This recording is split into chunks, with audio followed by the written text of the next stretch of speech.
What certain kind of way are you feeling? See, now it's funny because now that we're recording, I feel more self-conscious, so I don't feel as Well, for anyone who open and doesn't know, I'm relaxed. back with well, actually, I don't even think I need to introduce you anymore. You're just you're a huge star now.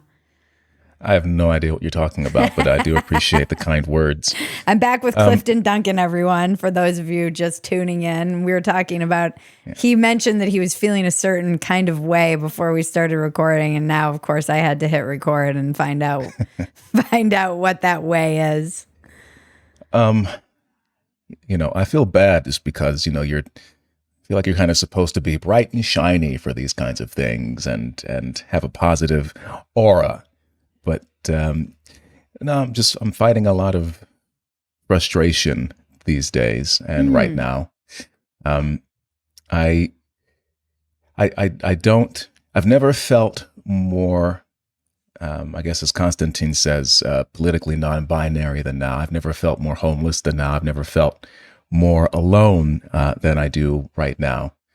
And that's because my primary focus has been on art and culture in this, in our quote unquote alternative space, whatever the hell you want to call it. And no one else seems to really care. And I try to figure out, why am I so absorbed by this? Why am I so obsessed with this? I mean, obviously there's self-interest involved. But at the same time, I just say to myself that this is such an obvious component of, you're talking about the culture war, but you're not talking about the kind of art that your culture is producing, which your culture would be defined by. And I'm trying to figure out how to be a better ambassador and to communicate on a wider scale. If the connection between the, I don't want to say the collapse of society, but the sort of erosion of our spiritual well-being, I guess, as a society, the importance of creating culture that we can all share and have a shared interest in. And I mean, properties like Star Wars is a great example. These are properties that, on one hand you'll say, oh, it's a bunch of nerdy stuff and who cares? It's a bunch of, lasers and pew-pews and light swords. But at the same time, if you have a successful Star Wars franchise, you're talking about something that brings people from all over the world together from all walks of life. And then they enjoy it so much, they pass it on to their children. So you have this sort of shared, I won't say mythology, but these shared cultural experiences where now we're living in a realm where we're becoming more atomized because we can just kind of chill at home and, on our smartphones and on our computers. So we don't really have to go out to see a movie. We don't really have to go out and be together. And whatever it is that we enjoy, we can just find some show. The algorithm will put some show on our faces that we can enjoy, and we can all kind of separate out into our own little cliques and fiefdoms, and we become more and more lonely and more atomized and more anxious and more depressed. And I just feel like there's a big opportunity here where there's all this technology and all of this access to the people, like direct access without these gatekeeping industries and institutions that are all crumbling to the ground because they suck. And people are just, and I include myself in this as well. And I mean, no offense, but it's a bunch of podcasters. And they have Beyoncés and they have their, Sondheims, and they have all these cultural figures. And, we're celebrating people who go to some, whatever festival and they get views, but, what are they really accomplishing. I mean, yeah, you can really impact and change the conversation, and you can really touch people's lives via, your words, your message, your communication, and that's all fine and dandy. But I just think that America, in particular, has a rich cultural heritage, and it could have an even richer one, but it's being neglected because, and the people who do control our arts and culture institutions, they've made a hash of it, but there's no other alternatives because people aren't really paying attention to what that is. And I mean, I can go on for a long time about this, but so I feel a way about that, but I feel like that was the world that I came up in, but I feel like I don't really have access to it anymore. But at the same time, I'm in this other realm where, I mean, I'm lumped in with, first of all, just my race alone. I get lumped in with people like Candace Owens just because I don't go along with all of the quote unquote progressive nonsense.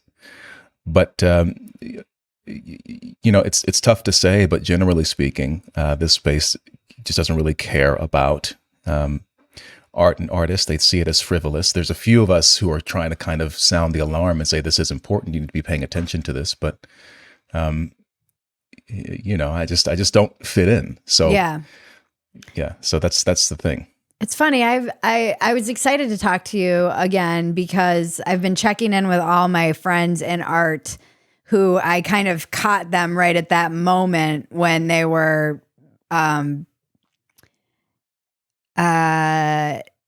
either being canceled or being like leaving the tribe or being pushed out of the tribe or being left behind by the left, however you want to describe it, this phenomenon that we've witnessed over and over again and has been talked about kind of ad nauseum. But my friend Ariel, who's a stand-up comedian, she went through her own kind of transition, for no pun intended at all, because she's like been part of the reason she got a little bit ejected was she was pushing back against some of this gender ideology as a lesbian, and that's just not allowed from the left, as we have seen. And she seems more settled than ever before. However, like you said, politically non-binary, or as I've been saying forever, politically homeless. And I feel actually more politically homeless than ever before, which is saying a lot considering that I've felt very like I kind of started this journey feeling that way. And now I feel even more so.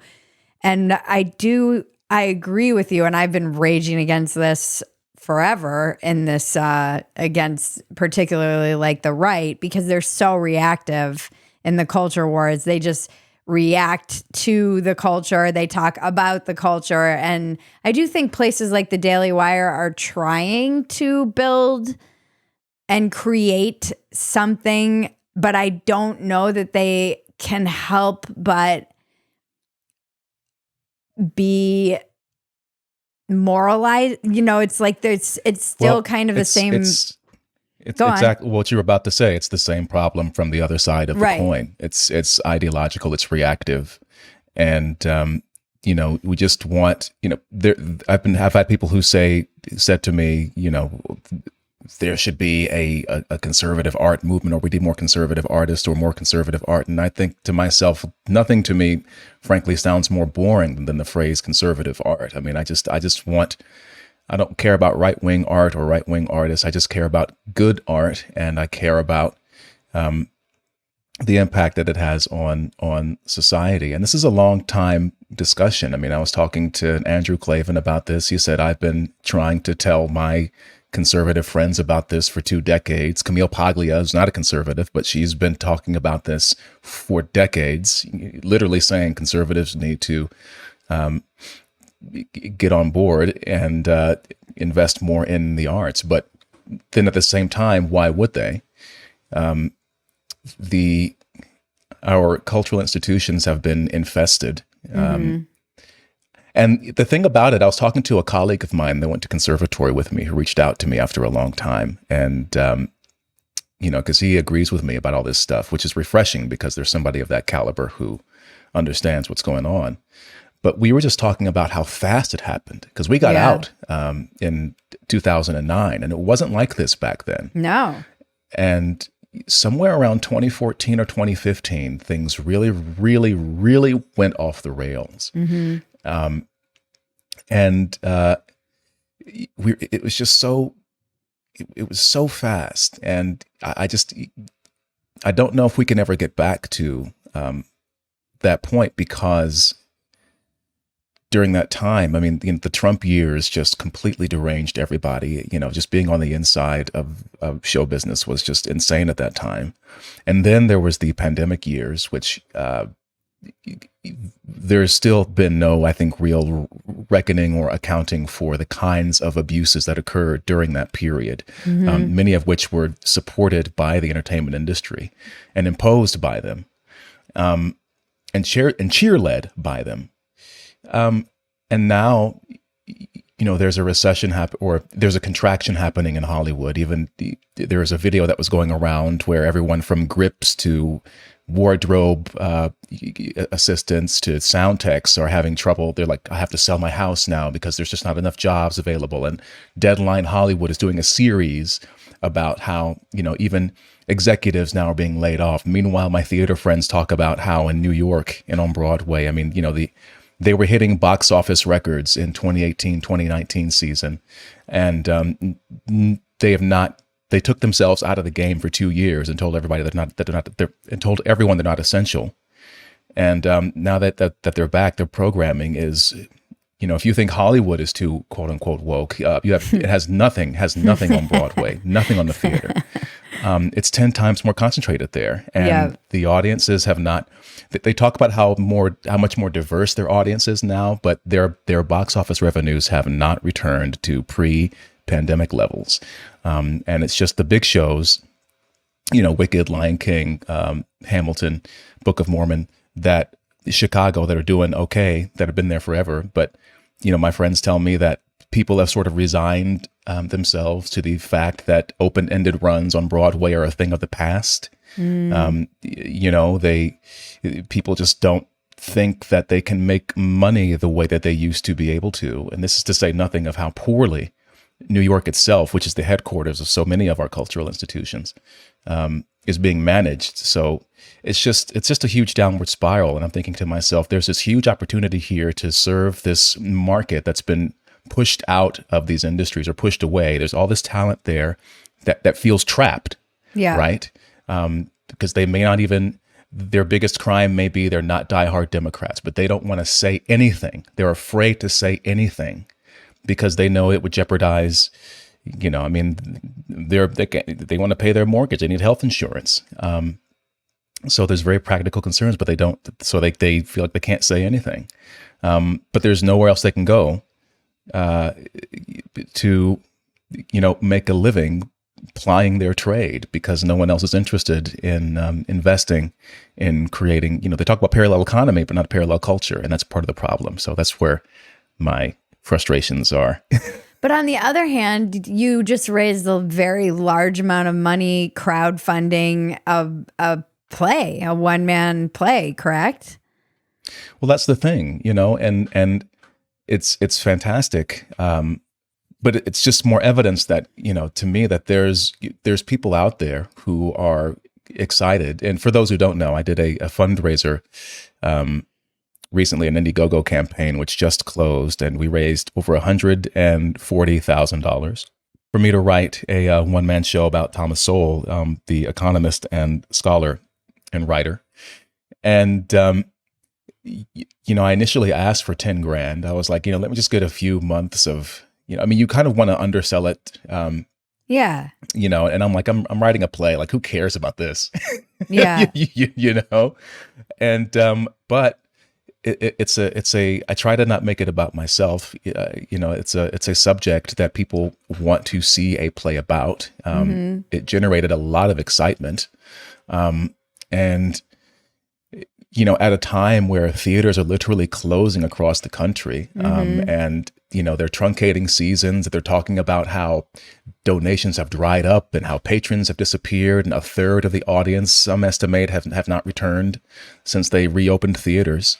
There were some experts predicting that by this year, the business will have contracted by about 50%.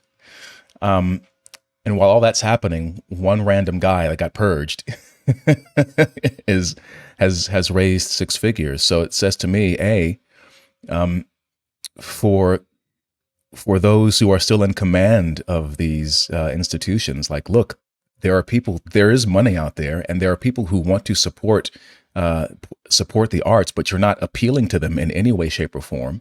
At the same time, there's I'm looking at this whole other infrastructure being formed where, we get that, oh, look at the power of alternative media, but where is the attention paid to,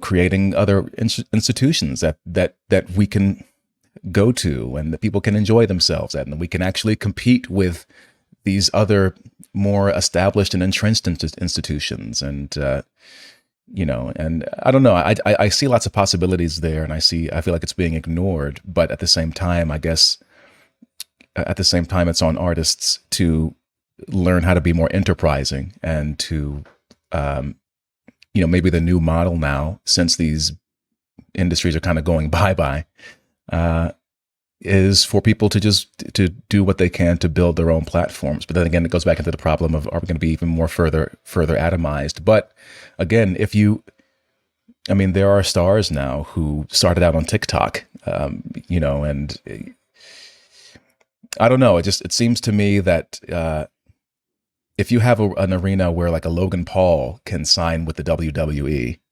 and where TikTokers can become Grammy-winning or Grammy-nominated artists or whatever, there's a realm here where, from an entertainment perspective, you could really do something. But again, we're all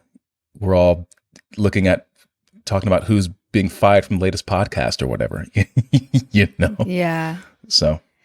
Yeah, I think that this is something I really identify with you on in terms of both of our trajectories, is that we are artists who got caught in the crossfire of the culture wars and then, or engaged in the culture wars, or however you want to view it. And that feels like a dead end to me. I don't want to just talk. You kind of part of this book that I've been trying to sell that weirdly no one wants, is about how I became an accidental pundit, because I think first of all, I think it's happened to a lot of people just on a micro level. They got kind of caught in the crossfire of the culture war unknowingly, and then their life changed in ways that they might not have expected, because there have been so many fallings outs and families and micro cancellations and, Facebook groups. All these things have been playing out in our culture for going on a decade now. And I didn't ever want to be a pundit, and that's essentially what we are in some sense of the word: podcasters, pundit, whatever, cultural commentator. And I've recently moved to Texas and got back on stage and have been doing stand-up, and it's like all I want to do. It's just, I'm like, I can't do this. I didn't want to be if I wanted to be a pundit, I would go be a pundit, and I would have not turned down a lot of money and opportunities that I've turned down over the past 8 years to head in that direction. So I have to put more energy in the direction that I want to move in. Dumpster Fire was just like a fun satirical show that was supposed to be kind of making fun of all the culture wars. And I still love doing that. It still feels very fun and free and creative. I still love this podcast because I get to have deep thinking conversations about a lot of this stuff, but get to know people and talk about where they're at today. And I do think, as an artist who finds themselves in this position where you're in, it is like, okay, this feels like I'm very grateful to be able to do all of the podcasting and everything, but I certainly don't want to just be like commenting on Lizzo forever. That's not the path I want to take, or like, I don't really care about, I want to make stuff, I don't want to comment on the stuff that other people are making.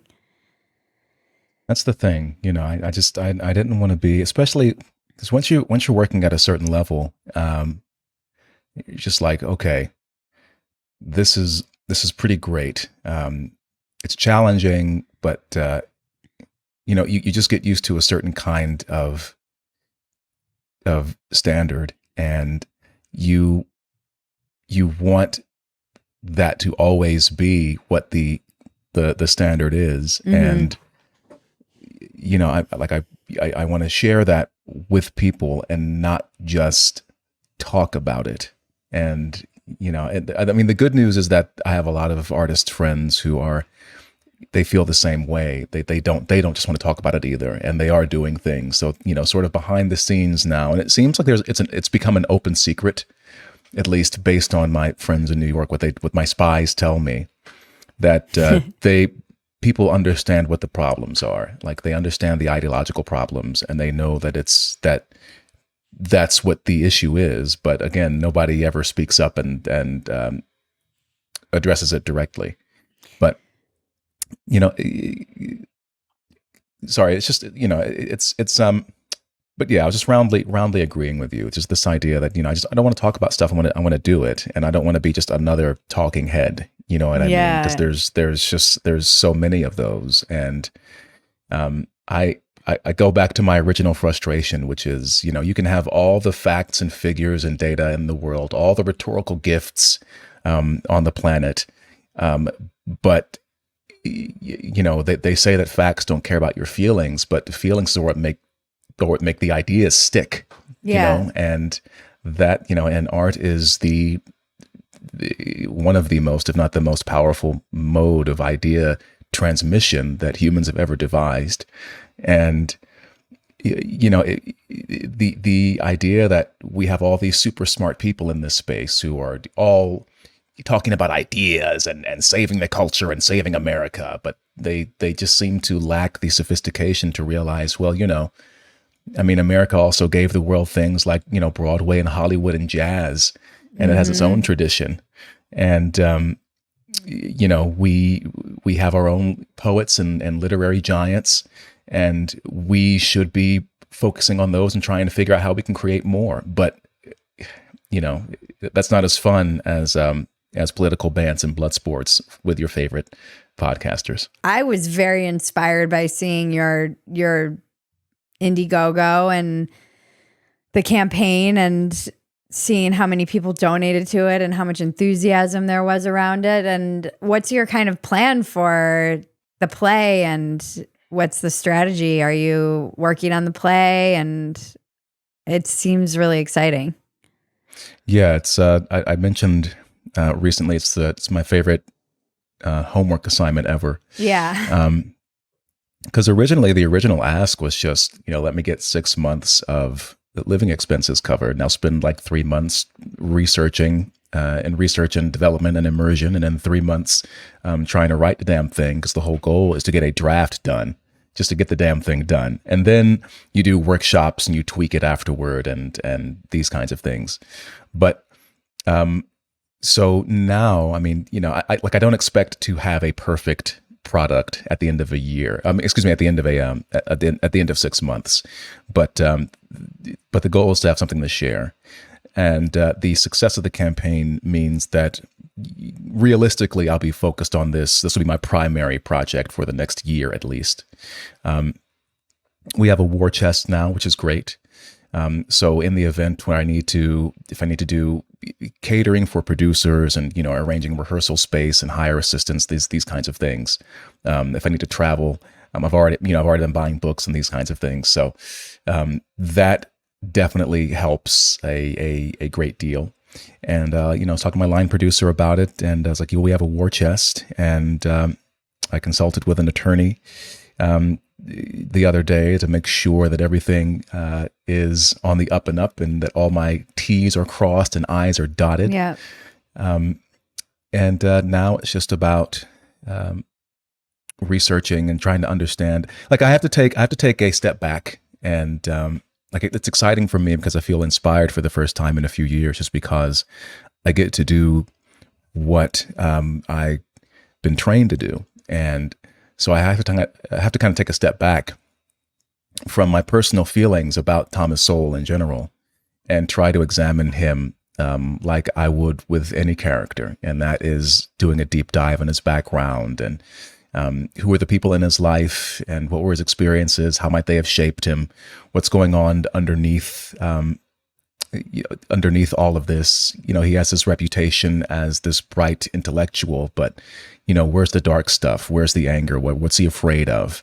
What about his relationships? And he's written about some of this stuff in his letters and in his memoirs. And you get this composite, so I'm forming this composite picture, this point of view on the character of Tom Sowell for my interpretation of it. So, in gathering information, I had a teacher who once said that information is inspiration. So right now, it's just the process of filling myself up with all the information that I have, and luckily, there's tons of it out there available to me at my fingertips. Does he still do interviews? I think when he's like promoting books, that's his primary point,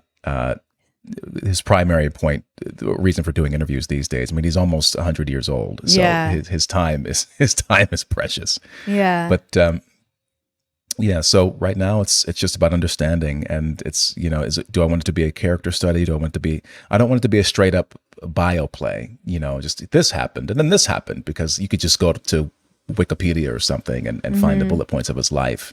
So it's about trying to figure out how to create a dynamic piece of theater about a very fascinating individual in a way that's compelling and exciting and fun to watch, and also plays to my strengths as well. So that's going to be the main challenge in creating it. And then the idea is to take a page out of the stand-up comedians' books and to tour it and introduce it to America and hone it. And then later on, upload it online and share it for the world and do a big splashy production. And I've already got ideas about sort of ancillary things that might be interesting to kind of bring people into the artistic process and what it means to build and put on a show. I think there's a lot of, again, not making it about myself, but just there's a lot of opportunity to make it about getting Americans to enjoy going to the theater again. Mm-hmm. I think that's the big aspect of it. Yeah, and I think there's a lot of interest in the behind the scenes, stuff that goes into any kind of production, because people don't know what is involved in the process of writing something or creating a play, getting a play. I don't know. It's really exciting to me as someone who comes from theater. That's my probably more training than literally anything else I do is in theater. And it was like getting back on stage and doing stand up again. I was joking the other day that I thought stand up comedy was a little bit like my lesbian phase. Like that summer I was a lesbian, where I'm like, all right, well, I left that behind. That was fun. And the minute I got on stage and that first laugh hit and that tangible response you get from in-person audience is, you can't simulate that. There's nothing like it. It feels the nerves and the danger that comes with performing in front of a live audience. And I do think people are returning to live audiences in droves in certain places. I mean, stand-up comedy is booming. So that is at least in Austin it is. And that's very optimistic. It makes me very optimistic. Yeah, well, I hear that that Rogan is down there sort of taking it upon himself to rescue stand-up comedy, and keep it alive. But that's the thing, that where is the Rogan of theater? well, or just art, like David Mamet, the great playwright. People don't know him. He wrote Glengarry Glen Ross. So if you don't know who he is, of he is. But a great man of the theater, and he was on Rogan's show ages ago, and I was like, this is the first time that anyone in the theater has been relevant, in a long time. Why, Lin-Manuel Miranda or an Audra McDonald or whoever, they should be beating down Joe's door to get on the podcast and talk about their new show or what they're working on. But A, no one cares about theater. B, they're in a bubble or this cocoon really, where people like Rogan are these, far right trolls because they never actually listen to the podcast. They only read what's reported on about these podcasts. Again, so it's just sort of in the same way that I feel like there's a huge lost opportunity or an opportunity being missed in the alternative space to reach this huge untapped audience. It's just weird that on the other hand, you have these ivoried industries or whatever who are looking down on people like Rogan or whatever. I'm like, dude, this guy has like the biggest show in the world. Of course why would you not want to court especially young men and try to get them to come to see shows or at least to impress their girl, to bring them to a play, Yeah. There's levels to this. I mean, there's tons of men dragging their girlfriends to Rogan, so you know what I mean. So it can go the other way. and I'll tell you, I remember I did a show called The Piano Lesson. This was in Hartford, Connecticut, and we had a talk back after the show. And black playwright, black cast, and the moderator was a moron. She was trying to make it about black women in August Wilson's plays. I'm like, sorry, bitch, he wasn't writing about y'all. He just was not. I'm sorry, he just wasn't. But there was this white couple sitting off to the side by themselves, and I just felt bad because like, oh man, this poor bastard. His girlfriend dragged him to this theater to watch this 3-hour show and of all these black folks screaming at each other, and. But I was asked this question about the character I was playing, and the character I was playing was this guy who the play set in the 1920s in Pittsburgh, so it's Jim Crow America, and he sees this opportunity to buy the land back from the sharecroppers who like pretty much owned his family. So he's got this entrepreneurial spirit, and he wants to sell this piano, which is a family heirloom, and buy this land or whatever at a time where like he's taking power for himself at a time where he's not allowed to have it. And he's very unapologetic about it. And he's trying to, he has this great speech about not living at the bottom of life later on in the play. And, as I was talking about it, I saw off to the side this white couple. This guy was like, he's like, yeah, he sees what he wants and he goes after it. And I said, that's the magic right there. Because we have this black playwright, August Wilson's personal politics, especially surrounding race, would be considered woke today, very much so.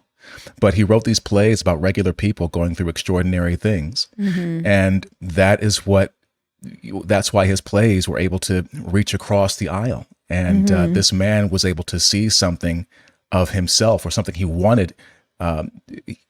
He was able to maybe see a model of what he wanted himself to be in this black character.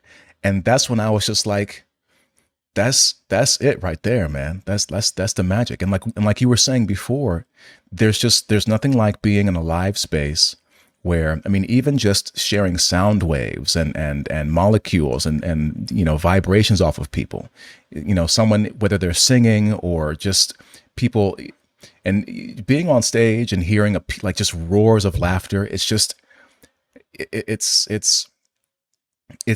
not just that it's exciting, but it's healing in a way. I think that's part of it as well, because I mean, I think there is something to the adage that laughter is the best medicine, but bringing people together so they can all laugh together at how ridiculous and foolish we are and how crappy life is. We can blow off some steam And we can just remind ourselves again that we're all human beings, and we can laugh at, I mean, it's just these basic things that I think the arts really accomplish in a way that politics never will, in a way that religion never will. And if you're worried about how divided the country is and how the culture is sinking, then you need to invest in creating better culture, because guess what? Your kids are going to be, reading these comic books and these young adult novels, and they're going to be watching these movies. And what are they going to have available to them? They're not going to be listening to, the kind of, we were listening to Salt and Pepper and all kinds of, fun stuff growing up. But what they got now? Sexy Red. You know what I mean? So they got Pound Town now. They don't have Let's Talk About Sex. They got Pound Town now. Yeah. So I don't know, man. I'm going off on a rant, but it's just, again, this idea that, creating culture is so important. And it's great that, people like Rogan are saving comedy, but, I think he's forward thinking in a way that other people just either aren't, or that they aren't able to be, or I don't know what it is, but I don't know. There's a lot of, it's a big problem. And I think that, there's a lot other sexier problems, like, economy and crime and foreign policy that obviously, take up a lot of our bandwidth. But, but the art and culture and popular culture and entertainment, I think, are aspects of our lives that just, they shouldn't be overlooked. And I think we're overlooking them to our detriment. And it's something you can do immediately. There's something about even having a child and being able to say, all she wants to do is do art. We were laughing, we were watching the eclipse, and she had no interest in it, and she had her chalks, and we just let her draw on our house on the back porch, because we're like, whatever, it'll come off and who cares, and finger paint all over the floor of the concrete porch. And so it looks like madness, but we were all joking. It would be funny if we were all watching the eclipse and we turned around and there she was, making characters and Mayan art and a new hieroglyphic language or something, because we were like, oh, look at her. She's just over there with her chalks and has no interest in this. And we were joking. It would be funny if we turned around and she was speaking in tongues and writing all of these hieroglyphics. But she just naturally, it's such our natural state of being. All she wants to do is be curious and be an artist. All she does all day is, how does water work? I want to just move water from different containers and see how it works and why it goes through these holes. And what do I do? What happened? How does gravity work? What happens if I throw this versus this? Look at the sky, mommy. When she had no interest when we were leading up to the eclipse, then it got dark and suddenly she was on the lawn looking around and pointing out Venus. She's like, look at that. She thought it was Jupiter because she's used to looking at Jupiter at night. And she's like, Jupiter? I was like, I don't think that's Jupiter because it's technically the day. But she was just kind of blown away by this darkness as well. And so just so naturally awe-inspired. And I think that's the thing that I've wanted to tap back into is that sense of awe, because I do not find the space of the culture wars aspirational at all. There's nothing inspiring about it. It's not something that's going to, I love that quote of don't live at the bottom of your life. Or whatever you just said, is that what it was? Don't live at the bottom of your life. Yeah, it's about living at the bottom of life. Yeah. Yeah. I feel like it would be so easy to do that now because our culture is a little bit infested with, there's just an overall tone of victimhood, whininess, nihilism, doom, when we actually have things great. I mean, even in your circumstances now, when last time we talked, you were waiting tables. Are you still waiting tables, or has this kind of liberated you from having to do that? Yeah, that's dead. That's amazing. I mean, I was telling somebody last night I waited my last table in 2019. It wasn't that long ago that I was still, a server, and now through making Dumpster Fire and creating a podcast, which is like a conversation. The thing I love about podcasts is that you feel like you're with them. It's almost like you're just the ability to like put the headphones on and just hear people talking. You do have this sense of just sitting with people and being a part of a conversation. And when you listen to like, you have your favorite podcast, you do get a sense of the inside jokes and the stories, and it's storytelling and many aspects of it. It's just, how do you stay to the light? I'm glad like you get to focus on this and only this. That's amazing.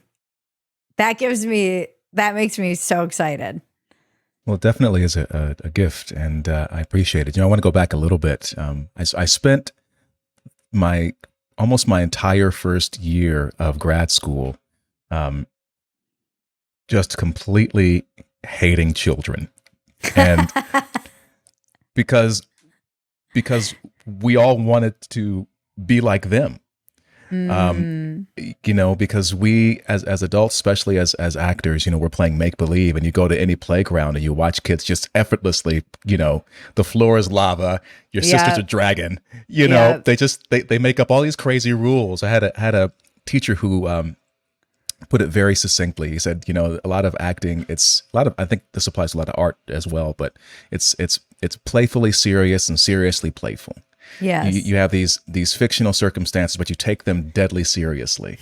And you see kids, just a game of red light, green light can just turn into like a life and death situation. Yeah. But it's just that effortless sense of play and wonder and curiosity and openness. And the other thing I want to get it back to as well is what you said, is that sense of awe. And, that the sense of awe of being surrounded by beauty, whether that be architecture or, landscape or whatever it is, or a wonderful painting, a great piece of music, even a sad piece of music that's beautifully rendered. I think people really underestimate I think Roger Scruton, the late Roger Scruton, the British conservative, really talked about this wonderfully in his documentary film, Why Beauty Matters, because he talks about the transcendent impact of a beautiful piece of art being sort of akin to a religious experience from time to time. Oh yeah. And so that's what I mean, is this idea that, okay, if you're, say, a conservative and you understand the importance of religion to a society, then you can also understand the importance of art to a society. It may not be quite the same thing, but there is a spiritual nourishment going on there. And part of that is that sense of awe and wonder that you see if you're just blown away by the artistry of someone. It's the same thing. I think of it this way as well. So I try to translate this for a more popular audience, but we when we look at human performance, what name do we give to the highest level of human performance? And I say, whether it's a Jordan jumper or Serena's serve, a Tiger Woods drive or whatever. We don't call it, oh, that's really cool skill. We call it art. You know what I mean? Muhammad Ali throwing a jab it's a thing of beauty. It's a work of art. We use these terms so we know intrinsically the importance of art because we give it the highest distinction, but we still kind of ignore it. And there was one last thing I wanted to say, but I just had to get in and talk about children and beauty. Oh, there's also this aspect of that sense of wonder and freedom that I think, and that childlike wonder that artists have, which distinguishes them from the general population. And I think it's just one reason why, you see conservatives who are more like, grow up, get a job, and take care of your 401k and your family and go to church on Sundays and a kind of structured life. And as artists, it's like, boundaries and rules and I know. You know what I mean? And so, I don't feel artists, like I fit in. Right, anyway. Right. And so, like conservatives have this huge need for things to be normal and for people to grow up. And artists have a huge need to stay childlike and innocent and to never grow up. And so that's why I think there's another reason that there's sort of a disconnect between the two. One wants to push boundaries, and the other wants to, preserve boundaries. And so it's like never the twain shall meet. But God, I wish I remember what. Go on. Go ahead. I was just thinking as you were talking. Well, if the third thing you were going to say comes to mind, just interrupt me. Somebody recently wrote a letter from to the politically homeless, my series that I do, which if you ever want to write something for that series, I would love to have your perspective on it, because I think it would, and I know you're public, so you would put your name on it, and we need more of that. And I'll publish it and blast it out there for you. And if you have a email list or something like that, like it will drive people to your email list. Because I want to support your play and all of your endeavors. And somebody wrote me this letter that I felt, the thing I love about the politically homeless letters is that oftentimes they're completely incoherent. Like I get this. Like I understand feeling so torn and lost, and like I disagree here and I agree here, and I feel torn and confused. And I often say the only thing I have to offer is what Jack Kerouac said, which is I have nothing to offer the world but my confusion. And that is truly my kind of mantra in this space. And this person wrote me and said that I want to find the exact letter, because they were also just a great writer. And they said, I'm used to being surrounded by weirdos and freaks and artists, and that is where I'm comfortable. But then they ended up being in Chaz. Remember that time? Because they were in like an artist, and it turned into like this crazy Lord of the Flies situation around them. And it was such a good letter. I'll send it to you. I'll put it in the description of this podcast, but I'll also send it to you when we're done, because I think you'll really identify with his overall vibe of like, I'm an artist. I was surrounded by artists. Then they all went insane. And now I feel completely adrift because I don't really belong with conservatives either. Yeah, it's exactly, like I was one of the reasons, like normal people don't go into theater. You know what I'm saying? like they just don't, or into comedy or into music. Like we're not normal people. And that was, and the thing about it is that, I'm a weirdo and a goofball, but then these people are even weirder than me, and they don't want me around. Yeah. So, but then these other people are so like, wear a tie and, and especially, this is another aspect of it as well. And I remember what I wanted to say before, so I'll get that in a second. But, there's this, I'm thinking more lately about how part of the disconnect is that artists don't understand that what they want and what society needs are often completely incompatible. And for instance, there's a very rigid idea, I think, in a lot of right-wing spaces, this idea of what a man is, and what masculinity is. And what's really interesting is that I don't see progressive feminists talking about this because men are toxic. I don't see trad cons talking about this because we're disposable workhorses, basically, and providers and these kinds of things. And these masculinity gurus, these red pill people, they just reduce men down to muscles, money, and sex. And I'm over here thinking to myself, like, well, at the same time, a lot of history's greatest artists, poets, writers, composers, painters were also men. So why are we all, why are we just, where's the positive vision for men and understanding that, we have this rich, deep, creative well within us. And it's just this idea that for me as an artist, especially as an actor, it doesn't help me to have rigid ideas about, male and female or masculine and feminine. And so in my work, being progressive works, but for society, it's a little more dicey once you start playing around in that. Well, it's interesting you say this because I just had this conversation with a girlfriend last night about our husbands and how and this is something I'm actually writing about for my next column. And it's the kind of state of masculinity online versus what I see amongst most of my friends who are married to, like, my husband is a very masculine man, but he's also very sensitive and kind, and he's not a bro. And I think a lot of the men who represent men in the manosphere are very bro-y. And my husband's just not a bro. He's actually kind of a loner. He's very, I don't know. He's not represented in the culture at all. And what you are talking about points to exactly that. And he can kind of take and leave all of this, most everyone's husband I know would fall more in that category. Like, they're not afraid to do laundry. They're cooking meals. They're getting down on the floor and playing with their kids and being goofballs. And there's no, that is because the male father has always been represented in culture as like this Homer Simpson kind of idiot. The one place, weirdly, where I think, and this is a brilliant, and I can't believe I'm saying it, but it does not, somebody online was like, Bluey does not miss, but Bluey is a work of art.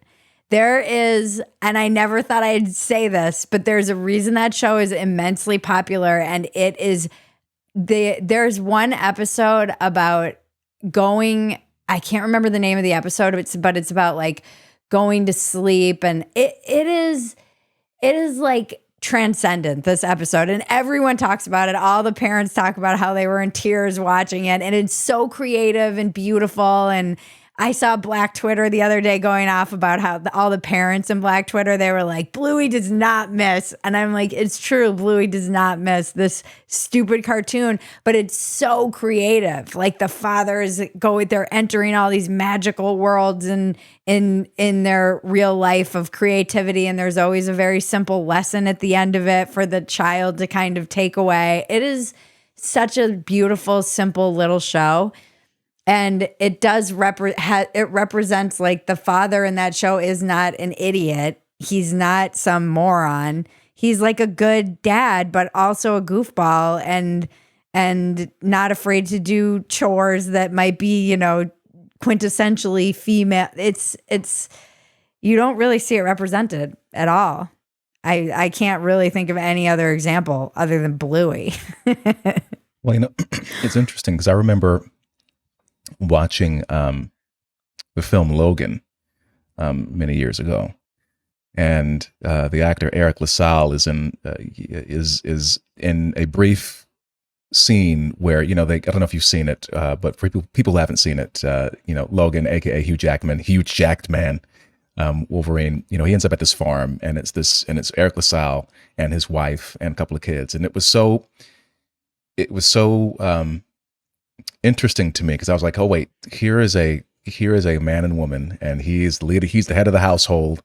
Like, they don't make any bones about it. He's protecting his household. He sacrifices himself, as a matter of fact, to protect the household.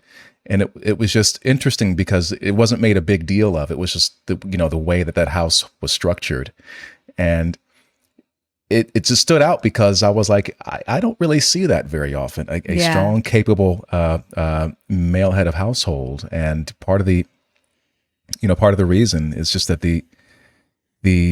again, our cultural institutions now in the entertainment media or entertainment industry, I should say, in particular, especially again in New York in the theater, it's so caustic towards men and masculinity, and I've been wondering, like, you never want to catastrophize and say, oh, it's all bad and this one thing is bad, but I think in the theater, you have these great men of the theater like Joseph Papp or Hal Prince or David Merrick, who had their flaws here and there, but I mean they got stuff done, and they helped the American theater become this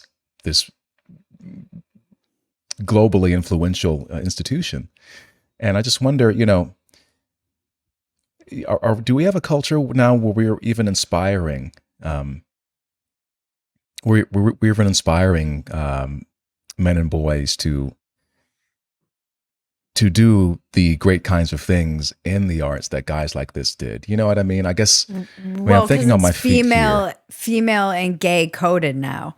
I was just reading this great article about like how did horseback riding get female coded? It's all pretty much little girls who learn how to horseback ride now.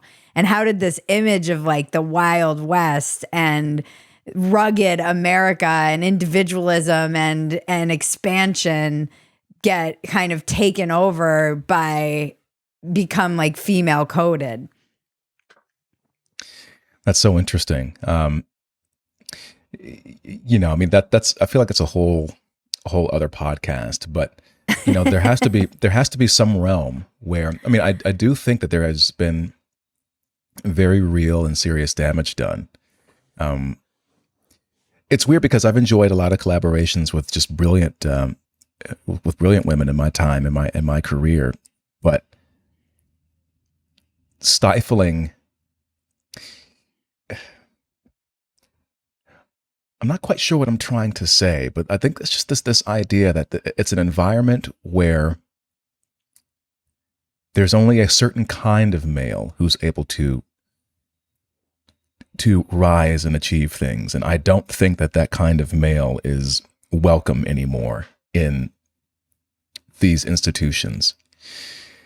I don't know if we have a culture that can create the kinds of leaders that we had in the past. And I wonder if it's linked back to maybe a decline in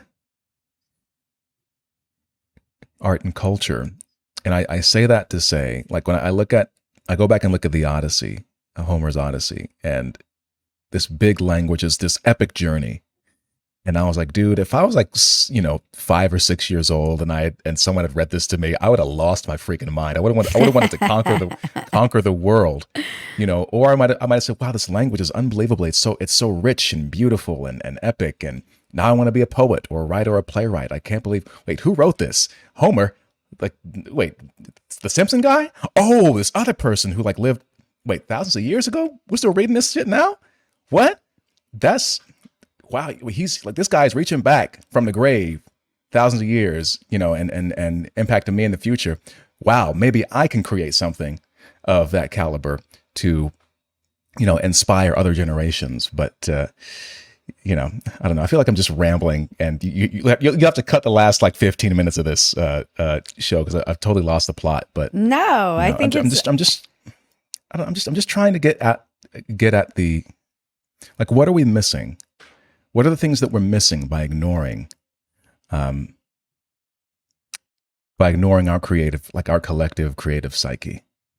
What are we, what, would people be as depressed and suicidal if there were more museums, and if there were more theaters, and if the arts were taught in schools by people who are actually capable of communicating why they matter and why they're important? And if we could have children learn how to express themselves either through language or through images or through music, how would that transform society? You know what I mean? It's these kinds of things I think people need to, and if there's a crisis for men, how could we address that? Is it a spiritual crisis? Because, Andrew Tate is not going to address that, but neither is a Matt Walsh or Admiral Gender Studies. You know what I mean? Maybe there's something else there, and maybe a novelist or a playwright or a singer or something can tap into whatever that is, or maybe this person. I mean, I've met men who they express themselves. There might be hard-edged men, but they might be just brilliant wood carvers, or they're brilliant sketch artists, or they have some manuscript sitting away, somewhere. And to me, I'm like, that's the best thing ever. That's someone who's exploring all dimensions of themselves. It's not just their rough hands. It's that they have open hearts as well. So I mean, I'm just thinking of, but that's just the bleeding heart liberal in me, the sensitive New Age guy who has no place among the burly men of the conservative and libertarian wing, and I'm a toxically masculine figure on the left to far leftists. So what the hell am I going to do? Well, what's funny is Jordan Peterson, you would think would have this opportunity for all his talk about masculinity, and a lot of these guys, I'm like, you all have butter hands, like you're academics. You're not like, have you ever done any manual labor even? I wonder. It is. Well, I think Jordan, to be fair, I think he has put in some time when he was younger. Of course, but it feels like he could lean more into that version of the man that is not represented. Like, I think in order to push back against the kind of feminization of our culture, he leans hard into like this masculine kind of idea, but I don't even think he fits that idea. You know what I mean? Like, I'm not sure he even belongs in this version of masculinity that I've heard him kind of speak about and push. So I feel like there's an opportunity for him to really speak to this artistic, sensitive, masculine person who really isn't getting very much representation by any media, as far as I can tell. Certainly not any adult media. The episode I was thinking of for Bluey is Sleepy Time. That's what it's called. Just for my listeners out there who are going to go hunt it down. It's really amazing. Well, and the thing about someone like Jordan Peterson is interesting because, he's taken very much a more religious angle, but you look at some of his older lectures, the way he breaks down the symbology behind Pinocchio or The Lion King, is so deeply fascinating. You sort of wish that he would do more of that, of these deep dives in these pieces of popular art. Just last weekend, I read Shakespeare's Measure for Measure.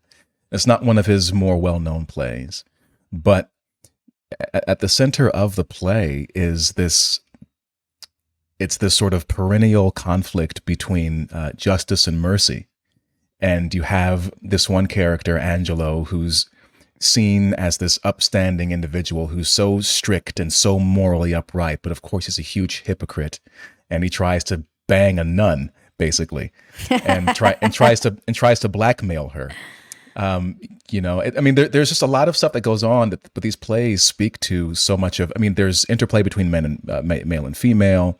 There's how in this play how power is used and wielded. Like there's one plot point where the nun that this guy tries to shag, her brother is in jail. And he's in jail because he impregnated a woman out of wedlock. This is one of these kinds of old plays, right? And might be relevant soon. Maybe. Well, this is why. But do you see, Bridget? That this is why we have to keep these things alive. But the thing about the play is interesting because if you're looking at maybe from an arts traditional point of view, they talk about babies out of wedlock. But I think the play itself has a very liberal view because there's so many characters who part of the conflict is that people are like, the younger brother who's impregnated this girl is sentenced to die. He's sentenced to die. He's sentenced to be executed.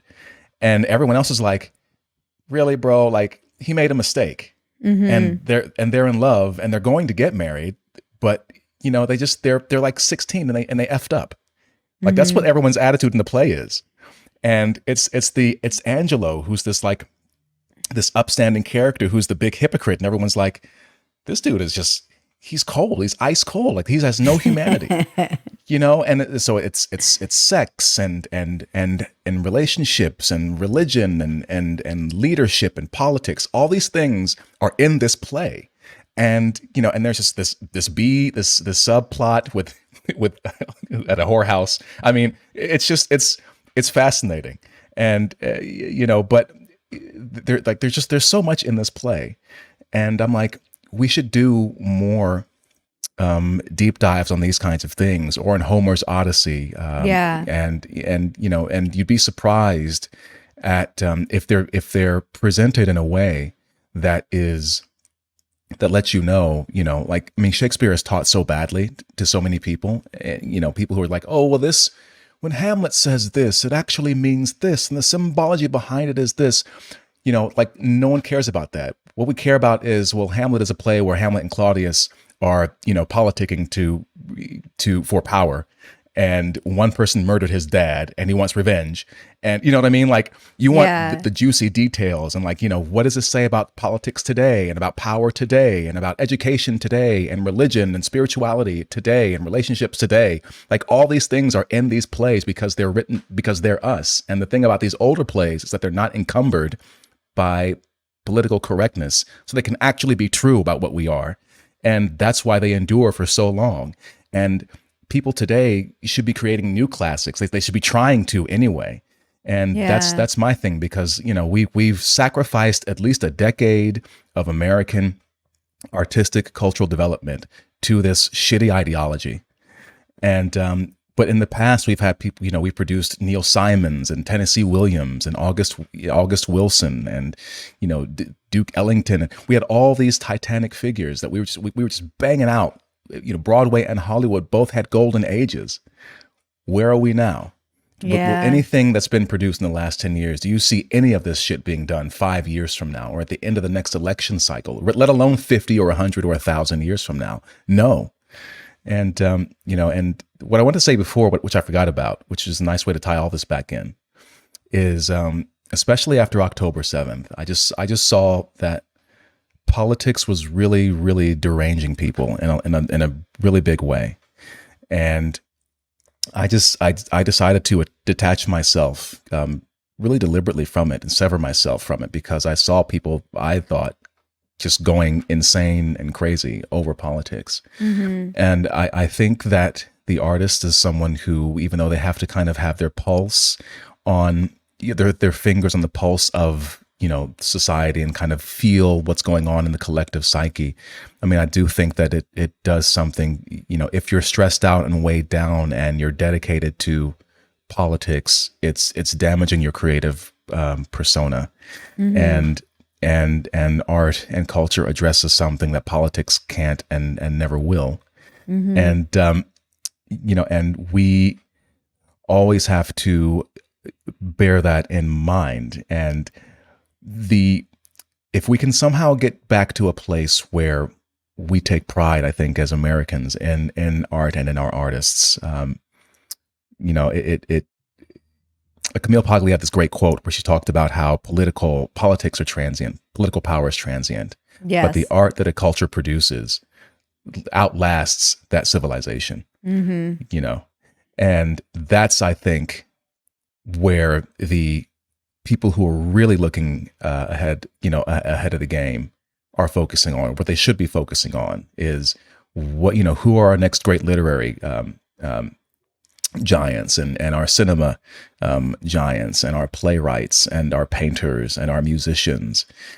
Because once America falls apart or whatever, or it's not there anymore, then we can have people who come back and say, and it's happening already, by the way, where I love going down YouTube rabbit holes, where you'll find music from the 30s, the 40s, the 50s, 60s, 70s. And there's always comments from people who are like, I'm 14 years old and I wish our music was like this today. You know what I mean? Yeah. So you're already seeing, I mean, just looking at, what is it?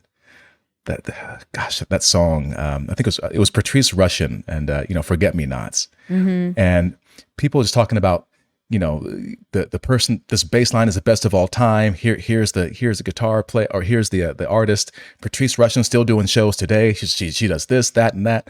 And so these great songs from the 80s and before are preserved now online, so that people who are, Zoomers and Gen Alpha can look at this and say, oh, wow, this is amazing. And this is nothing like, Ariana Grande, no offense, but this is so much more rich. I want to make stuff like this, but from my own perspective. Yeah. But it's going to, I'll synthesize it somehow. It's going to come out some way, but, but that's how the chain of transmission keeps going, of greatness keeps going. And that's how we have, you can go from blues to jazz to rock and roll and soul and hip hop and have these kinds of chains of transmission and create new and greater things that impact the world, no matter what your station in life is. So I love that. I'm gonna get off my soapbox, man. I've been talking for way too long. I had this moment recently. I was driving down, well, I guess it was like 6 months ago, but I was listening to Paul Simon, and it was this version of the album that had him talking about how he made certain songs on Graceland. And I was going to this event where it was a podcast where I was about to be interviewing someone, and I just was bawling listening to him talk about how he layered all the different parts and where they all came from and the collaborative effort between him and it was incredible. So not only is Graceland just a transcendently beautiful album in general, but how it came to be Graceland the history of it, it's as important almost as the music itself. Just hearing him talk about this, it moved me to tears. I got there and I was all upset and not upset, just like inspired and emotional from listening to. It was so unexpected. It's like sitting in my car in traffic and on the way into Austin just crying, listening to Paul Simon. What is wrong with this woman? Talk about layering drums and stuff. It was just really, and like that beat, chicka chicka chicka chicka chicka chicka, like how he wanted it to sound like when you're driving, and that I'm going to Graceland.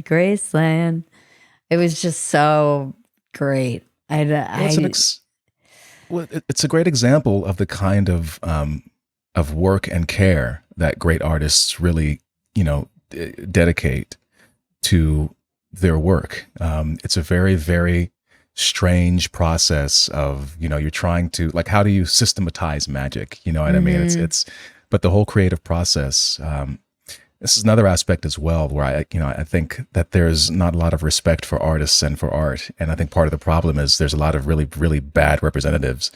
And, and I'm not going to say that we're digging ditches or bricklaying, but, there's definitely a process and a sense of vision and focus and skill and repetition and tenacity that goes into creating any work of art, because it's a labor of love.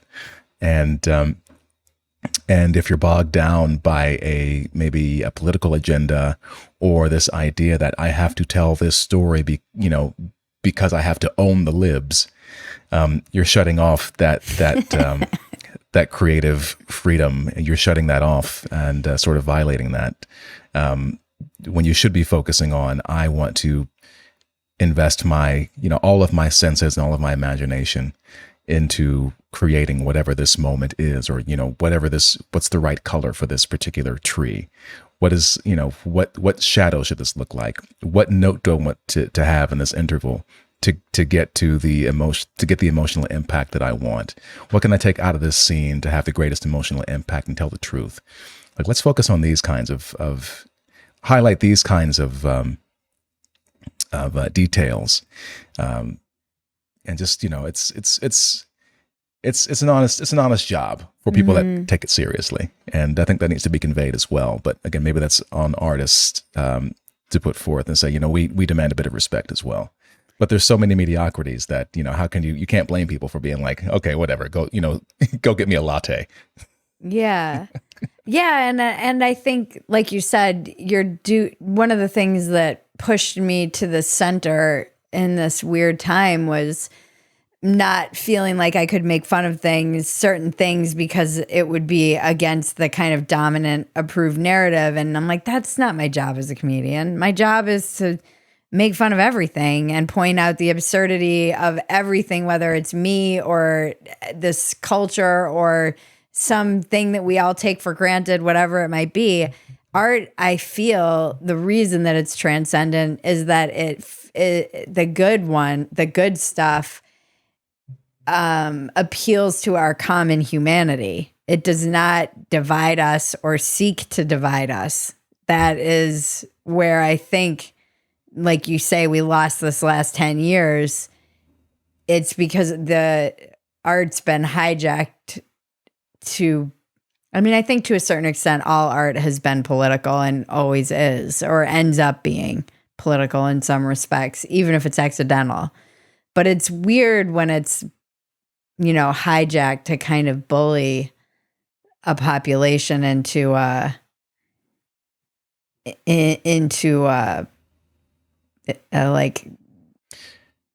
Well, it's used. It's used as a weapon. Yeah. And there was I just keep thinking of that dancing freaking vaccine needle on like Stephen Colbert, like it's just like, what? This is not art. This is evil. Or that music video with James Corden and Ariana Grande, that musical number. Oh yeah, It was so bizarre. Or even from the right's perspective, there was that woman who went viral, and I seriously think about this video like every day, where she made that fake video where she was like, I won't submit. And she was this like blonde lady, and then she got whacked. Like she was getting beaten up for not taking the vaccine. And then she was like, I'll go now, I'll die. And then she kind of martyrs herself. It was like, there was just so much of that stuff coming out during that time. And I mean, it was really bad and sinister and also absurd and hilarious. But what you're getting, it's just, there is it's one thing. I think people make a mistake when they say, oh, just get your politics out of my art or out of my video games, yada, yada, yada. I have no problem personally with people's personal views informing their work. That's always going to happen. It's just when that point of view overwhelms the craft, that's where the problems come in. And the examples that I use, oftentimes, there's a film that came out, a small film. There were two that came out around the same time, actually. One was called Pariah. The other was called Gun Hill Road. Pariah was a coming-of-age story about this black lesbian in New York. And Gun Hill Road is this coming-of-age story about a young Latino boy in the Bronx who is transitioning into a girl. And both of these movies deal with, family fallout and friendships and relationships and trying to find yourself. These are all universal human themes that we can all relate to, but it's told from a slice of life from a very small club. and to me, I found it very interesting. But at the same time, there's no messaging in the film that says you have to celebrate this has to be this way. There's no popular IP that's been hijacked and with lazy race and gender swaps. And when you see the artists who do these kinds of things, where they're not really artists, they're activists, and they're very vocal about it. They're on Twitter. They give interviews. They make these kinds of choices. They'll make Superman bisexual, for instance, which actually happened, or they'll make the X-Men character of Iceman gay, even though he's never been that ever before. They do it on purpose because they're trying to make a point and they're trying to agitate in their minds this ultra conservative country. Right. And so what I'm getting at is that the problem is that once you convince yourself that your art has some kind of social utility, then your choices become political and not creative. So your work becomes politically correct but artistically wrong. And that's been the main issue. And I mean, this latest controversy now, and it's backfiring right now, like the latest controversy with Romeo and Juliet, the Tom Holland R&J. I had this viral tweet where I talked about, well, now what's happening, even though no one 10 years ago would have had any issue with an interracial Romeo and Juliet, and I said, look, I was Romeo when I was in college. Condola Rashad, aka Felicia Rashad's daughter, played Juliet across from Orlando Bloom in 2013 on Broadway. And so now there's this black girl playing opposite Tom Holland, and it became this big thing now. And people are trying to say, oh, it's about her looks and how she's ugly, which I won't comment on at all.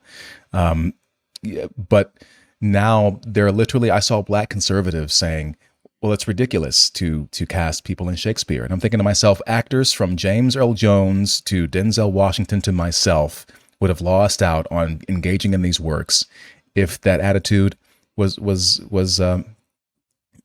prevalent in the entertainment industry. Right. But like people they don't get it. But now, because these industries have been hijacked by these people who have been making these casting choices, which are political statements and not creative choices.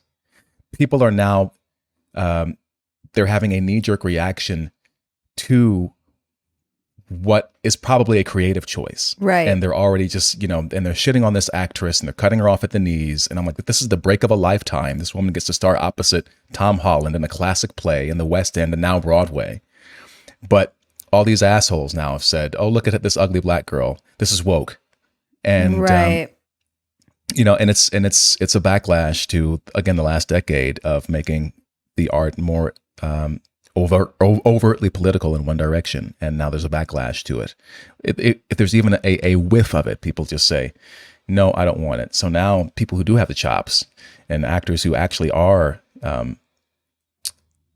deserve to be where they are, they're going to have to work even harder now to connect with audiences. Again, like everything these people do fucking backfires on the people they want to help. Yeah, it's so true. So true. But the main point is that, when you're, Václav Havel writes about this really powerfully, but, they're working toward an ideology, and their work is serving an ideology, which is meant to prop up this political agenda. And politics, again, it's why I separate it from them. They're just this deranging kind of ever-changing, cold, dead machine. You know what I mean? Like that's politics to me. But art is a manifestation of life, and life is harmonious. It's chaotic. It's beautiful. It's diverse. It's always evolving naturally, and that's the essence of what artists want to capture. But when the artists become political activists, all that goes away. And again, I think we all suffer for it as a result. Did you see all the backlash to the new Good Times that came out? Oh, fuck that shit. I mean, look, But so listen, here's the backstory that nobody knows that I know. The original writer of that pilot is this young, insanely talented black guy who the original version of that script was brilliant and hilarious. And he got pushed out of the project because he hated all of their notes. He's from the projects, by the way, but they wanted these kind of whitewashed black people who had no flaws. And he's like, how can I make anything funny if these people have to be perfect and have no flaws? So he kept pushing back against their notes. They hired a black executive to give him notes because they felt like they weren't like allowed to give him notes because they were white. And they were concerned about Black Twitter, which is why he got kicked off. And then Black Twitter, rightfully, the only thing they kept was the baby, little of his was the baby drug dealer. But in the original pilot, the baby drug dealer only dealt drugs, antidepressants to white kids. Like in the original pilot, that is not what they kept in this like rehashing of it. And they took away the funny part. Like he exclusively sold antidepressants to white guys in this guy's iteration of it. So he ends up getting like the execs he was pushing back against the notes. And then eventually he kind of was like, this is stupid. And then they fired him off the show, the guy who like wrote this. And this is another example of, this is a black kid from the projects who got a show on Netflix, and then because they had some idea of what it should look like, and they were so worried about Black Twitter, he got kicked off the show, and now it sucks. And Black Twitter came for them anyway, rightfully. Oh yeah, I mean, even I tweeted about that. It's so funny. So that's backstory. Again, I'm spilling the tea on this podcast right now. Well, I appreciate that. But it's funny because when you look at that, and also the spectacular failure of the film The American Society of Magical Negroes, which I actually watched as a homework assignment for another podcast. It's funny because the Magical Negro film failed, I think, just because it's this progressive vision of race in society, and it got wholly rejected by America. But then at the same time, you look at this trailer for Netflix, and the backlash to it is heartening. Partly because this word that kept being used over and over again was dignity. The Good Times characters originally, they had dignity. They were all striving to better their lives, and that trailer was so full of. I was like, this. It felt to me. I called it minstrelsy. It looked like a minstrel show of this idea someone had of Black people in a ghetto somewhere. And we're going to focus on and fetishize that, and not the fact that these people are trying to make an honest living. I mean, to me, it said so much about where we are as a culture. I mean, I love that people were like, Boondocks already did this. Yeah. And these people have no dignity. You know what I mean? There is a layer of if you're a Black artist, and and people like Viola Davis have talked about this as well, where you sort of get pressured. You have this weird obligation because of this concept of representation, that you sort of have to be a certain way, and what that really does is it really cripples you in making creative choices. Because if you do too much of this, then you're the angry Black man. If you do too much of that, then you're the buck dancing coon. If you do too much of this, now you've been buck broken, and you're a weak this, that, and the third. If you do too much of that, you're the angry Black woman. So there's all these ideas of the best ways, quote unquote, to represent, quote unquote, Black people. And all it does, ironically, is just limit Black humanity. Yeah. You inevitably have to look at Black people through a narrow scope, because, I could see someone who's stereotypical and be like, well, okay, but, I lived next door to somebody like that when I was in Virginia. Someone like that. Yeah. It's just that the difference between, whatever. I'm not going to get off on that whole thing, but there's also the other element of, really do we have to be a certain way on screen? Like, could The Wire ever be made today, or would it be canceled because people are like, there's all these drug dealers, what's going on? Yeah. I don't know, but yeah, the backlash of that show was I quite enjoyed it, and I helped engage in it, but I feel bad for that writer, because the good people get pushed out somehow, some way, every time. It's so interesting. The executives didn't understand anything. The notes were ridiculous. They'd scrutinize everything. Like in the original pilot, the dad had to become a cop because he lost his cab job to automation. And then he had to hide his uniform from the neighbors, his cop uniform. And like the executives were like, well, why would he have to hide his uniform? And they didn't understand it. And then the ironic twist was that the dad embraced his job when he realized he could profile white people. And they asked why he'd want to profile white people. Like it was like they did not understand anything. And finally the writer was like, these notes are dumb. And that was pretty much game over. And he's like a brilliant young writer. It's just like, so there was like a part, because I had heard about this ages ago while this was kind of going on. And it's an example to me of exactly what we're talking about, where there's this ideal and it backfires, and like a Black writer from the projects gets punished from a show that he wrote the pilot of and fired off of it. And when I saw the backlash, there was like a big sense of schadenfreude on his behalf. I was like, good, it should suck. They ruined it when they fired him. Yeah, it is interesting, isn't it? Because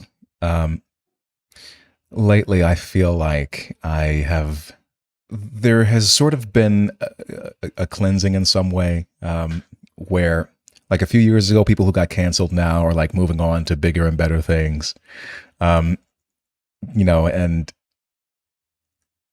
all the stuff that we were saying during, the pandemic years, it's trickle truthing out now, or it has been, I should say. And then you have showbiz, which like went full on into COVIDianism, and they're struggling right now. And then you have stories like this where, the behind the scenes shenanigans are met with a karmic retribution from the public. So yeah, there's at least you don't have to be too black pilled, I guess. There are some bright spots. The universe has a way, it seems, of letting truth and goodness and what's righteous win out. Mm-hmm. That's great. Maybe, or maybe World War III started while we were doing this podcast. Let's check Twitter. I'm not calling it X, by the way. I loved that tweet. I shared that same tweet. I still can't call it X. I'm not doing it. I'm just not doing it.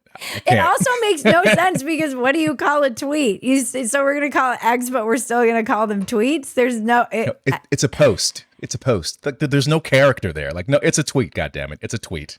We all know what it is. We're not gonna bend to your mind control, Elon. It's Twitter. What is your biggest defect of character? Oh God, my biggest defect of character.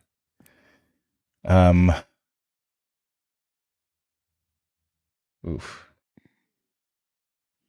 Well, there's so many I can't come up with. I can't come up with just one. Well, maybe that's it. Right? Maybe that's it. Right there is this tendency to shrink and diminish myself. I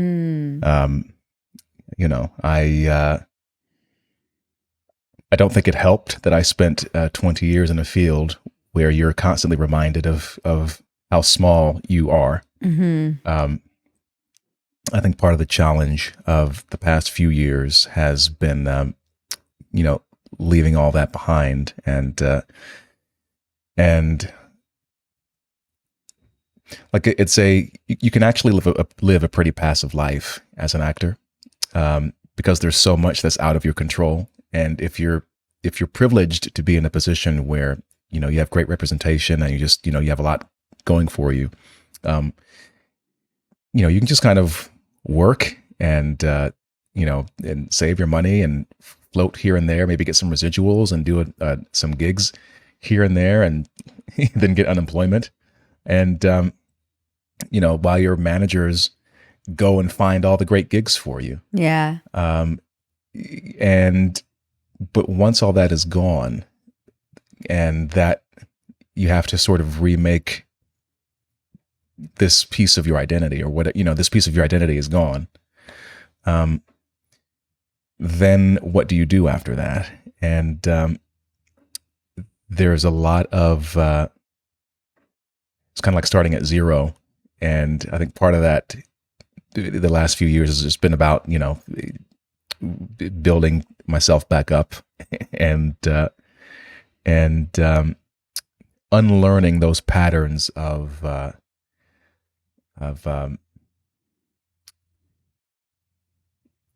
self dismissal and self diminishment. Mm-hmm. Yep, I feel that one pretty deeply. What's your biggest asset?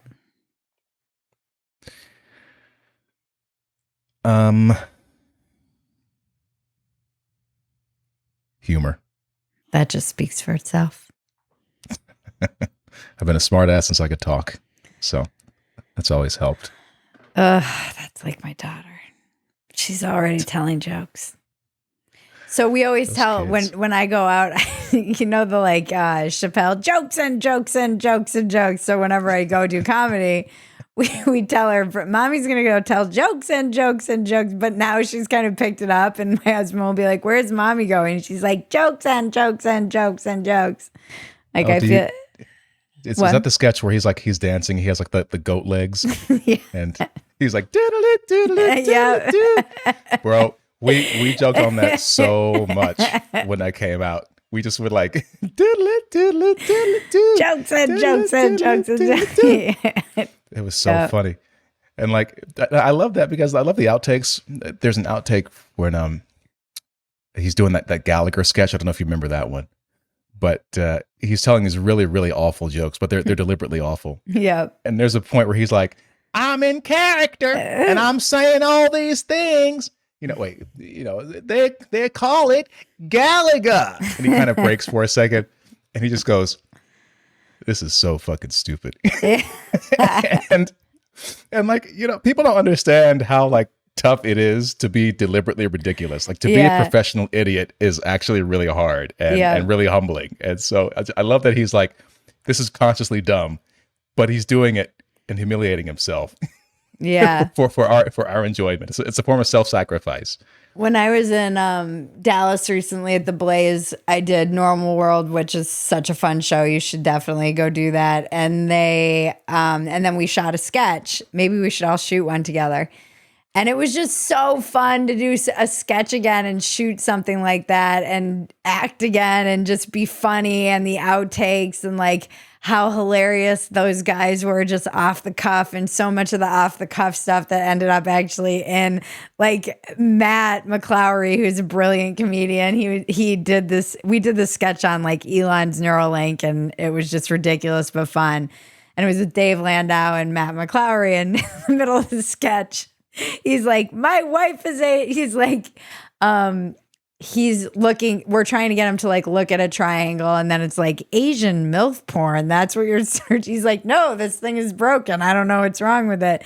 And then he's like, my wife is Asian. And then they were just like riffing, and Dave's like, what kind of Asian? And he's like, she's North Korean and she goes on podcasts and her story doesn't always add up.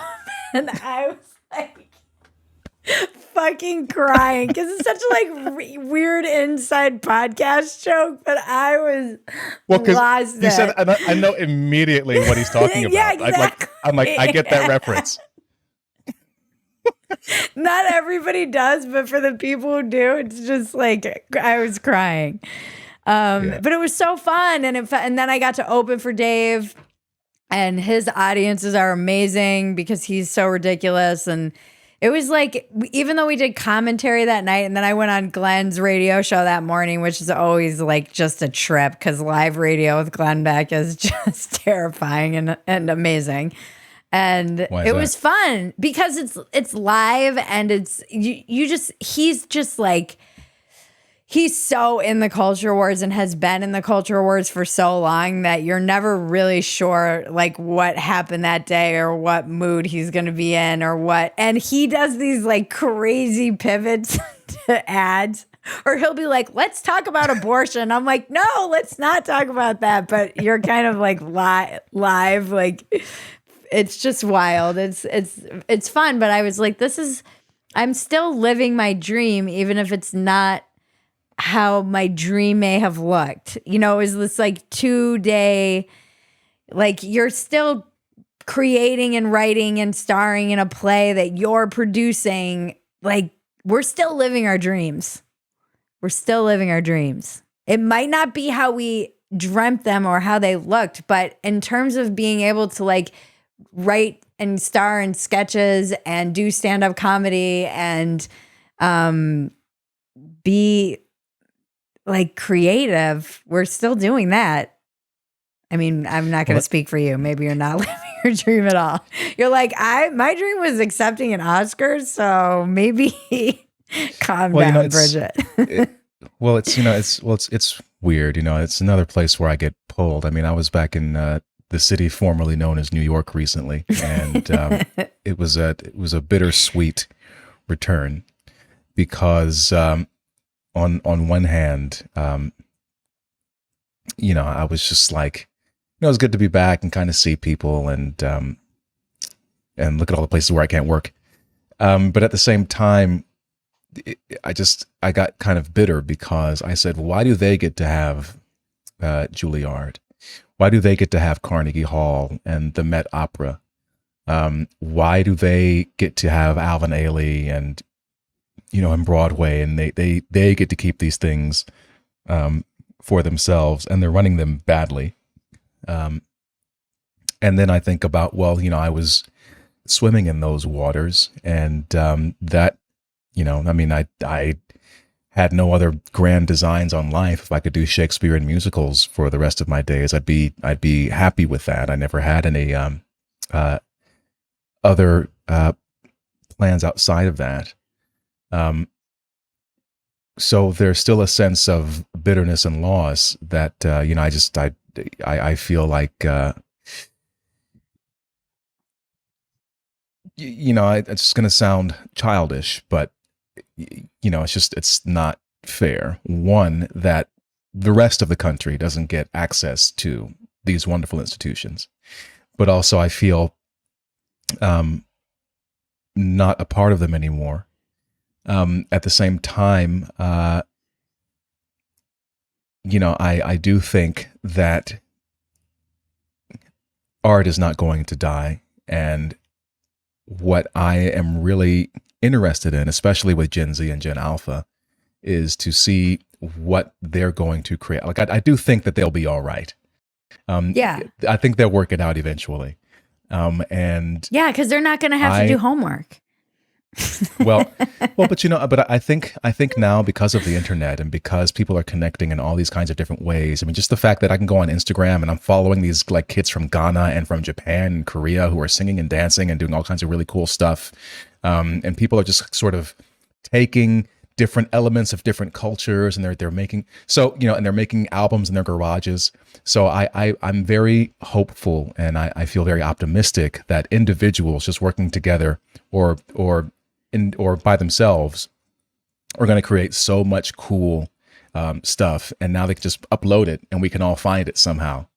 And that's the really cool part for me. But at the same time, I just wish that in terms of my dream, I was living my dream, and now something else has to happen, and I don't know what that is. I feel like sort of a downer, but I told you I was feeling a certain kind of way today. Yeah, but I still think like the opportunity you've created and been presented with to do this thing is so cool. Like, would you be doing this if you were living your dream that you had to let go of, or that you were living? Well, no. Well, that's the other side of it, which is, I remember back in my undergraduate days, they stopped casting me in shows. That was my first experience with equity, which was, Clifton, we have to make room for other people and give everyone else a shot. Mm-hmm. So we're going to just stop casting right in plays. And so then I just went out into the community and got professional work. And then I moved on to an advanced conservatory. And then I moved up into, and I got dropped from multiple agents. And I ended up with a very powerful manager at the end of all of that. So there has been a pattern throughout my life of being sort of thrust out of one system and upward into a better system. And I've been trying over the past few years to make heads and tails of, I do think everything happens for a reason. And I'm thinking to myself, what am I supposed to learn from all of this? And, what lesson am I supposed to take away from all of this? And I think part of it's what I mentioned before about, just sort of personal growth and development, but also learning other skills, improving your communication skills, improving persuasion, learning about sales and business, expanding a network that's filled now not just with a bunch of stupid actors, but with real intellectual heavyweights and scientists and journalists and writers and thinkers and stupid failed actors. Just kidding.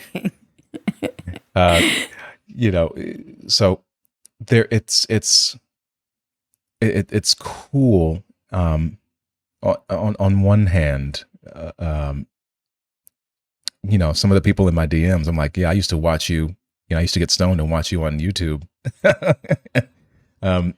But on the other hand, there's still still working to get past a sense of loss. I think that's also part of my frustration as well, which is, where are the high quality venues that high quality artists can work in and not have to worry about being canceled for liking the wrong tweets? Well, that's what you have to create. Seems that way. You can be the Joe Rogan of theater. That sounds kind of gay.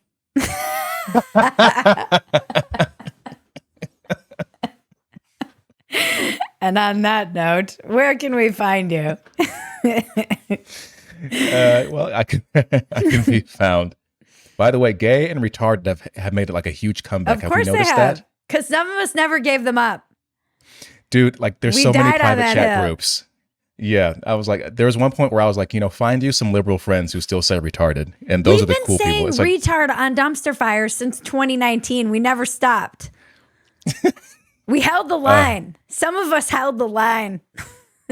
It's so, like, of all the things to be nostalgic about, like, that's one of the, I'm so glad it's made a comeback. But anyway, to answer your question, I can be found on Twitter. I'm not calling it X. I'm on Twitter at Clifton A. Duncan. I also have a newsletter called The State of the Arts. That's at cliftonduncan.substack.com. I can also be found on YouTube at Clifton Duncan. You can find the Clifton Duncan podcast both there and on all popular podcast platforms. So those are the main places you can find me right now. And I'm verified on Rumble as well, even though I barely post there. And they're so nice to me, but I just don't understand the goddamn site.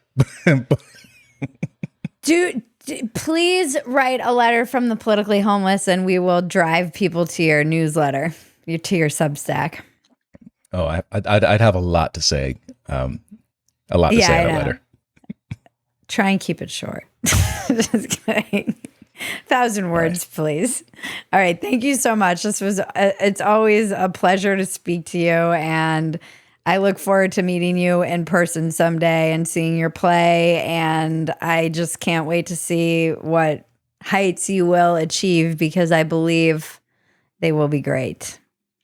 Well, I appreciate, Bridget. It's always a pleasure to talk to you. And again, congratulations on your motherhood. You're radiant and glowing. And thank you. Seem to be enjoying yourself and your life. And I hope to make it out to Austin and see what's going on out there. Definitely. Anytime. Let me know if you're coming through. It's just, it's funny. I'm staring at a roof that looks like a million other roofs. And I was thinking a lot about this when you were talking about beauty and architecture, and I'm living in like a just basic suburban, like what I would in the past consider a nightmare. And, I think urban supremacists would consider the scourge on America. But I think about, when you were talking about beauty, I see each individual taking the care and attention to make their lawn beautiful, or to make their house beautiful, or to add a little plant here, and the different things people do, and the care with which they, have for their neighborhood and for each other. And that's even in this like cookie cutter weird situation that I never would have found myself in. There's so much beauty in those little moments that I get to observe, and tenderness. I appreciate that. Well, it says a lot. There's a lot of great neighborhoods in Atlanta. And, I noticed the same things about, the care someone puts in their lawn, and the landscaping, the kind of foliage they have. And it really makes a huge difference when you're walking through a beautiful neighborhood versus like just one that's kind of okay. Yeah. And it's one of those things. Again, it's hard to quantify it, and it's hard to say this is the tangible benefit of filling your life with beauty, which is what artists can do. Yep. But you feel better. It improves your life, and we always have to bear that in mind, I think. Yep. I love that. We'll end there. Thank you. This has been Walk-Ins Welcome with Bridget Phetasy. I'm Bridget Phetasy, and you're welcome.